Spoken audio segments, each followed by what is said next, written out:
elections, it was to plead to the Tsar, not to try and overthrow him or his government, but the peasantry and the workers in the cities of that country just thought that the Tsar was being misled by his ministers. So some similarities there. Probably, I think the outcome of that really shows how backward Russia was at that time in the 19th century, the early 20th century, if it can be compared with countries like France and the Netherlands and Germany back in the 16th and 17th century. I just wondered what Gwynn thinks of that.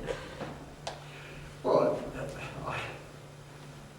it's not something I've given a great deal of thought to, but yes, if there are similarities in the mindset of rebels, in this period and in later ones. But I would suspect that because Russia was relatively less developed than Western Europe,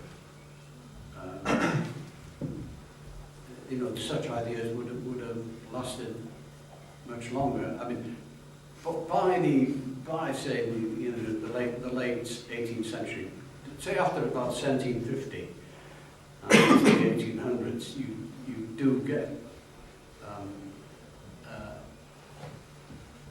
a change in mindset. People start thinking about the world differently, under various influences. The scientific revolution and ideas of the Enlightenment, and people do start thinking differently about the world they live in.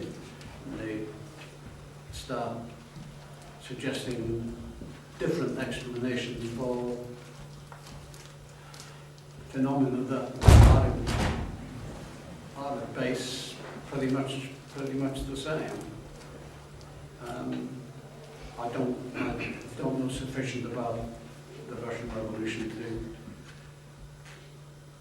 to guess at what, say, a Petrograd factory worker would be thinking about the actions of the Tsar. I'd need to go away and find out. Or sitting on Adam's talk tomorrow on the Russian Revolution. Yes. Anyone else? Who's next? Just on the question of taxation, this idea of taxation seems to come from ourselves as people who've been brought up in a capitalist society. We always seem to think of money as taxation. But we talk about the peasants who obviously earned a living more or less in an agrarian type of way. So many days in the manor for the boss, as it were, and so many days where they kept themselves. And most of the products that he would produce on the manor, and obviously for himself, would be of an agrarian type. So the money didn't necessarily was a thing that you didn't use very much, but it's been admitted there's not much money. But money can also take the form of grain and products that are being produced at that particular time. So the Lord of the Manor, who had these particular serfs working on the manor, these serfs were obviously producing agrarian stuff, which he would have control over, and he must have been selling it to somebody somewhere, and obviously to get the money in the first place.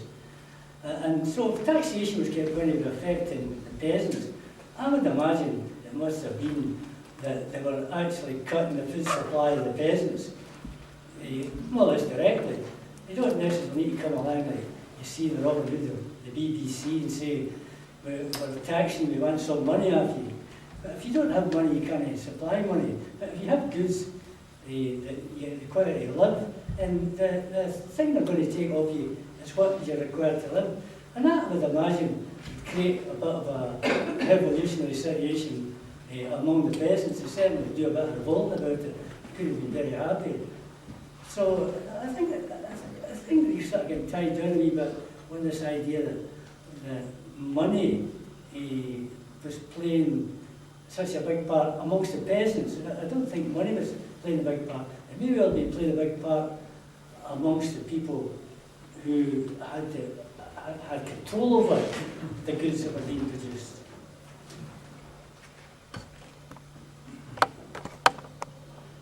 Yes, certainly taxation does impinge directly on the peasant's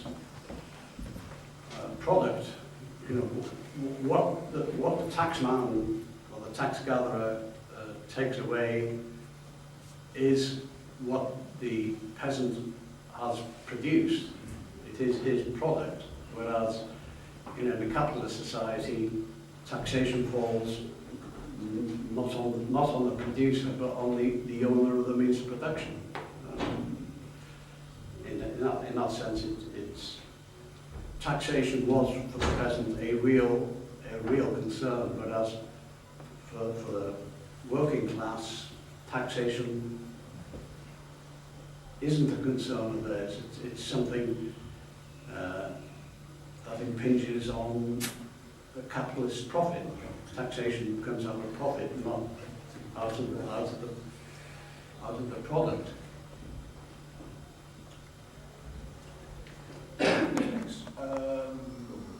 Roger and then Pat. Well, I can hardly agree that taxation doesn't impinge on the ordinary, if you like, working man in any age. You say taxation is affected by, is imposed upon the capitalists themselves. Well, it is, but it's also imposed upon the workers that work in the capitalist system. No, what you're concerned with as a worker is what your take-home pay is. Sure. You know, it doesn't. Yeah, well, sort of. But let me develop a point. You see, years ago, I can remember working with people, and they'd say, "Well, I'm not going to work overtime because of all the tax I pay." I could never see the logic in it myself, because I was prepared to work either for X amount of money or not, as the case may be. But they would say, "No, I'm not going to work overtime because of the amount of tax I have to pay." And they would look at how much tax we're paying and say, "I'm not paying it," and they wouldn't work.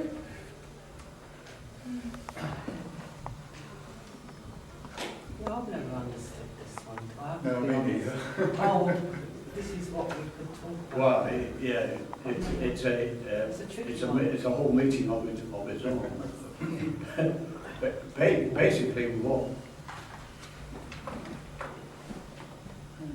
what the concern of the capitalist is to maximise its profit. What the concern of the worker is his standard of living. Now, the cost of reproducing your ability to work is determined by a lot of historical factors. If your ability, if the cost of that rises, then, you know, by and large, your wage has to rise. It's not fair to put this to you right now, I don't think. I think you have to have a proper time. I know you know the answer. Something that needs to be... Adam? Well, I just wanted to have a second go at showing how reactionary these crockouts were. At the same time in England, as you said,